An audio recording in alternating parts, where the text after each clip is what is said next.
आप सभी भक्तों को नया साल 2026 में आने वाली संकट चौथ की ढेर सारी शुभकामनाएं। दोस्तों, स्वागत है। भक्तों, आज की वीडियो बहुत ही खास और ज्ञानवर्धक रहने वाली है।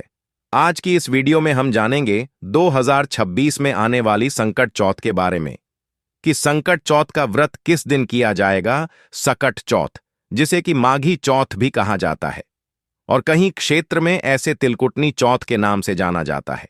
तिलकुटा चौथ भी इसे ही कहा जाता है, और इसी के साथ तिल चौथ के नाम से भी हम सभी इसे जानते हैं। तो भक्तों, कई लोगों के मन में भ्रम की स्थिति है कि यह है संकट चौथ कब है, 6 जनवरी या 7 जनवरी। तो आज हम आपकी इसी कंफ्यूजन को दूर करेंगे, साथ ही जानेंगे संकट चौथ, जो कि शास्त्रों में इसे बहुत ही महत्वपूर्ण बताया गया है। यह एक ऐसी चौथ है जिसका व्रत रखने से संतान की लंबी आयु के लिए किया जाता है। जो निसंतान दंपत्ति है, वे माताएं संतान की प्राप्ति के लिए इस चौथ के व्रत को करती हैं। यह 4 बड़ी चौथ में से एक चौथ होती है, और इसका व्रत करने से आपकी संतान को दीर्घायु प्राप्त होती है, उसका भविष्य उज्जवल होता है। तो चलिए जान लेते हैं कि इस चौथ के व्रत को कैसे करना है, कब करना है, क्या विधि होगी, क्या नियम होंगे, और क्या यह निर्जला रखी जाती है या जल पीकर भी रखा जा सकता है। क्या इसमें खाया जाएगा, और पहली बार व्रत आरंभ करना है तो क्या कुछ सावधानियां बरतने की आवश्यकता होगी, और जो पहले से करते हुए आ रहे हैं उनके लिए कौन से नियमों का पालन करना विशेष रूप से जरूरी होगा, और इसकी पूजा का मुहूर्त क्या होगा, चंद्रोदय का समय क्या होगा। इस प्रकार से संपूर्ण जानकारी आने वाले सकट चौथ के बारे में, या संकष्टी चौथ के बारे में जिसे कहा जाता है, या तिलकुटा चौथ चौथ हो गया, माघी चौथ जिसे कहते हैं, इस विषय पर आज की इस वीडियो के माध्यम से संपूर्ण जानकारी देने जा रहे हैं। सबसे पहले तो भगवान गणेश जी की वीडियो को आप लाइक कर दीजिए।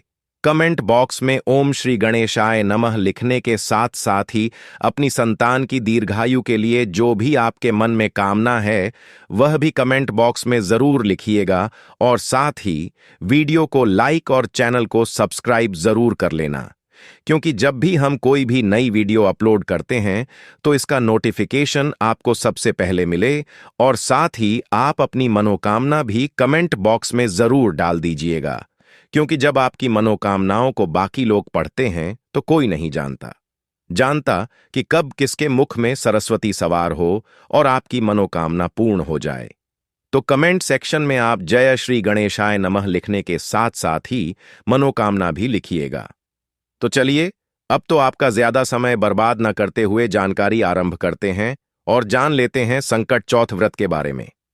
भक्तों, आप में से बहुत सी माताएं और बहनें चतुर्थी का व्रत करती होंगी, और कुछ ऐसी भी होंगी जो शायद ना करती हो। लेकिन एक बात मैं आप सभी को बताना चाहूंगा कि यह जो चतुर्थी है, यह बड़ी ही महत्वपूर्ण चतुर्थी है। यह कोई साधारण चौथ नहीं है, यह विशेष चतुर्थी है। जिस प्रकार सभी महिलाएं करवा चौथ का व्रत रखती हैं, उसी प्रकार से सकट चौथ भी महत्वपूर्ण है। हमारे धर्मशास्त्र कहते हैं कि 12 महीनों की 12 चौथ हमें करनी चाहिए।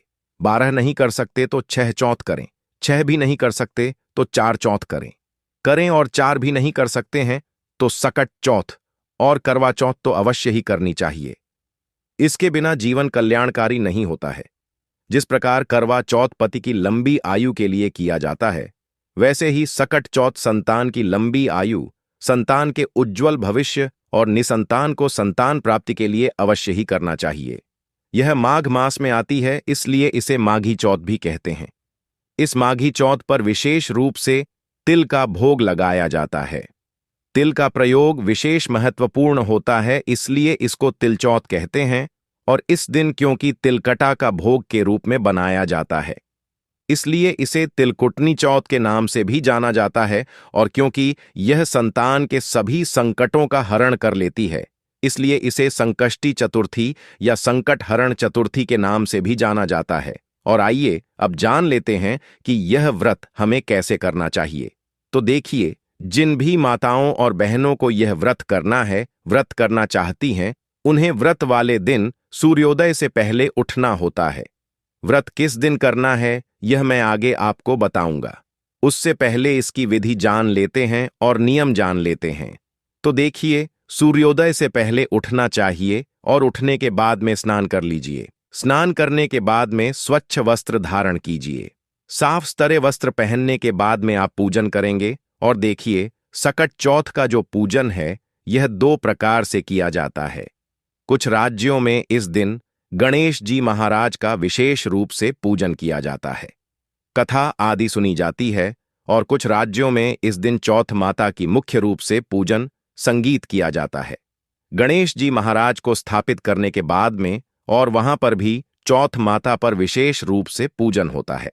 गणेश जी महाराज को स्थापित करने के बाद में और वहां पर भी चौथ माता पर विशेष रूप से पूजन होता है। दीवार पर मानव आकृति बनाते हैं और उनका पूजन करते हैं। मैं दोनों ही विधि यहां पर आपको बताऊंगी। अगर आपके यहां पर दोनों में से कोई भी एक विधि से किया जाता है तो उसका पालन कीजिएगा। और अगर आपको पता ही नहीं है कि यह व्रत किस विधि से करना चाहिए तो वीडियो के अंत में मैं यह भी बताऊंगा कि आप किस विधि से करेंगे तो ज्यादा उत्तम रहेगा। और स्नान आदि से निवृत्त होकर स्वच्छ वस्त्र धारण करके अब हम व्रत पूजन और संकल्प आदि कर लेंगे। तो देखिए, इसके लिए आपके पास में भगवान श्री गणेश जी की कोई भी प्रतिमा या मूर्ति होनी चाहिए। एक चौकी ले लीजिएगा जिस पर आपको उन्हें स्थापित करना है, विराजमान करना है। चौकी पर बिछाने के लिए लाल या पीले रंग का वस्त्र लीजिएगा और पूजा के लिए आपके पास में रोली, मौली पान का पत्ता हो तो सबसे उत्तम रहेगा, और अगर ना है तो कोई बात नहीं। लौंग, इलायची, धूप, दीप और अगर जनेऊ मिल जाए तो जनेऊ जरूर ले लीजिएगा। यह सामग्री हर घर में उपलब्ध होती है, साधारण सामग्री है, सामान्य सामग्री है। तो आप इन सबको इकट्ठा कर लें। इसी के साथ में एक लौटा लें, तांबे का ले लें, उसमें गंगा जल भरिए, फिर शुद्ध जल भर लीजिए। और अब आप आसन लगाकर उत्तर दिशा की ओर मुख करके बैठ जाएंगे। और अब हम सबसे पहले फूल की सहायता से जल के छींटे देते हुए इस स्थान को पवित्र कर लेंगे। ओम पवित्रो पवित्राम सर्वांगना तो भी वामे स्मरे पुंडरीकाक्षम सवाय सूच। ओम इस प्रकार से जल छींटे देकर आप उस स्थान को शुद्ध कर लें। और अगर आपको कोई भी मंत्र नहीं आता है तो आप ओम गंग गणप नमः इस तरीके से गंगा जल युक्त जल से छींटे देकर उस स्थान को शुद्ध कर लीजिएगा। मंत्र इत्यादि बोलना न आए तो केवल भाव रूप से भी आप इस प्रकार से जल से पूर्ण रूप से स्थान को शुद्ध कर लीजिए।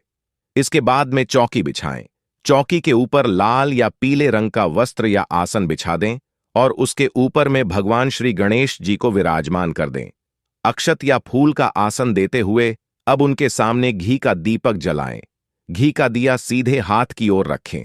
और मान लीजिए आप तेल का दिया जला रहे हैं तो तिल के तेल का दिया जला सकते हैं, वह आप उल्टे हाथ की ओर रखेंगे। धूप जो है वह अपने सामने विपरीत दिशा में रखनी है। जिस तरफ धूप रखी है उसके विपरीत दिशा में दीपक होगा। अब हम अपने हाथ धो लेंगे और अब सबसे पहले व्रत और पूजन का संकल्प करेंगे। यह संकल्प जो है यह आवश्यक प्रक्रिया होती है। संकल्प के बिना व्रत का लाभ नहीं मिलता है। कोई भी व्रत आप पूजन करें, संकल्प अवश्य ही लीजिए। संकल्प करने के लिए सीधे हाथ में जल लेंगे। दक्षिणा के रूप में कम से कम 1 का सिक्का रखें। पुष्प रख लीजिए, अक्षत रखें और अब 3 बार बोले ओम श्री विष्णुवे नमः, ओम श्री विष्णुवे नमः, ओम श्री विष्णुवे नमः। इसके बाद अपना नाम बोले, गोत्र स्थान बोले और जहां पर आप बैठकर पूजन कर रहे हैं वहां का मकान, नंबर, क्षेत्र का नाम, शहर का नाम, माघ मासे कृष्ण पक्षे होमवासे चतुर्थयाम पुण्यतिथियो संतानस्य दीर्घ आयु प्राप्तयाम आय उत्तम स्वास्थ्य कामार्थनाय च संतान प्राप्त थाय माघ संकष्ट चतुर्थी व्रत पूजन कथा श्रवण संकल्प संशय। अब बोलिएगा सो श्री विष्णु शरणो शरणम प्रबद्ध और यह संकल्प भगवान गणेश के चरणों में समर्पित कर दीजिएगा। आपने संतान की दीर्घायु के लिए, अच्छे स्वास्थ्य की कामना के लिए या जो निसंतान है वे संतान प्राप्ति के लिए, वे संतान प्राप्ति के लिए चौथ माता का यह व्रत और पूजन कर रहे हैं। संकष्टी चतुर्थी का व्रत पूजन कर रहे हैं। यह आपने संकल्प किया है। संकल्प अवश्य ही करना चाहिए। दोस्तों, संकल्प करने के बाद में अब हम भगवान श्री गणेश जी का पूजन करेंगे। तो देखिए, संकल्प लेने से पहले ही हमने यहां पर दीपक और धूप को प्रज्वलित कर लिया है। ध्यान रहे कि दीपक को कभी भी ऐसे जमीन पर नहीं रखना चाहिए। या तो आप कोई प्लेट रख लें या अक्षत या पुष्प रख लें और उसके ऊपर ही हमें दीपक रखना चाहिए। और अब हम सबसे पहले गणेश जी का पूजन करेंगे। तो यहाँ पर भाव रूपी जल से छींटे देते हुए फूल की सहायता से हम स्नान कराएंगे। स्नान कराने के बाद में भाव रूप से हम वस्त्र समर्पित करेंगे।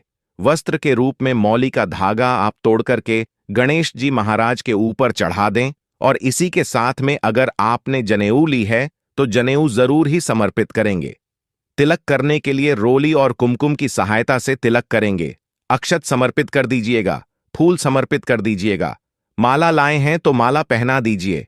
अब हम धूप और दीप दिखाएंगे भगवान को और इसके बाद में नैवेद्य अर्पित करेंगे। नैवेद्य के रूप में आप गणेश जी महाराज को तिल के लड्डू अर्पित कीजिएगा। अगर तिल के लड्डू नहीं बनाए हैं, शाम के समय में आप बनाने वाले हैं, तो सुबह के समय में फल, मिठाई या बतासे का भोग भी लगा सकते हैं। और भोग लगाने के बाद में हम जल से आचमन करेंगे। तो जल यहां पर एक लोटा जल आप समर्पित कर दीजिए, या आप चाहे तो जल से छींटे देते हुए इस प्रकार से जल से आचमन करा देंगे। और अब हम दक्षिणा समर्पित करेंगे। आप यथासंभव जो चाहे वह दक्षिणा समर्पित करें। दक्षिणा हमारी पूजा में रही हुई जो भी कमियां हैं उसे पूर्ण करने के लिए की जाती है। तो दक्षिणा जरूर समर्पित कीजिए। और अब हम वहीं पर बैठकर सकट चौथ की कथा सुनेंगे और कथा जरूर ही सुनिएगा। तभी यह जो पूजा है, यह जो व्रत है, वह पूर्ण माना जाता है। कथा सुनते समय अपने हाथों में जो थोड़े से अक्षत या फूल आपने संगीत लिए थे वह गणेश जी के चरणों में समर्पित कर दीजिए। और अब हम गणेश जी की आरती करेंगे। आरती करने के बाद में तिलकुट का जो भोग है वह आपको जरूर लगाना है। और इस प्रकार से यह सुबह की पूजा हो जाती है जो आपको सुबह के समय में करनी है। अब जो लोग जल पीकर इस व्रत को रखते हैं वह इस पूजन के बाद में सुबह की पूजा में जल पी सकते हैं। देखिए, वैसे तो यह व्रत निर्जल ही होता है, निर्जल रखना चाहिए। लेकिन यदि आपका स्वास्थ्य ठीक नहीं है, निर्जल नहीं रख सकते हैं, तबीयत खराब है या कोई दवाई वगैरह आपको लेनी होती है तो जल लेना आवश्यक है, तो आप बिल्कुल ले सकते हैं। क्योंकि शास्त्रों में ऐसा कहीं भी वर्णन नहीं है कि आपको जबरदस्ती निर्जल ही व्रत रखना है। आपके अनुसार जैसी आपकी शारीरिक क्षमता है, जैसा आपके मन में भाव है, वैसा आप पूजन कर सकते हैं। ऐसा भगवान भी कहते हैं कि जो गर्भवती माताएं या बहनें हैं उनको तो निश्चित रूप से जल पी ही लेना चाहिए। तो दोस्तों, अगर आपको वीडियो अच्छा लगा हो तो वीडियो को लाइक और चैनल को सब्सक्राइब जरूर करें।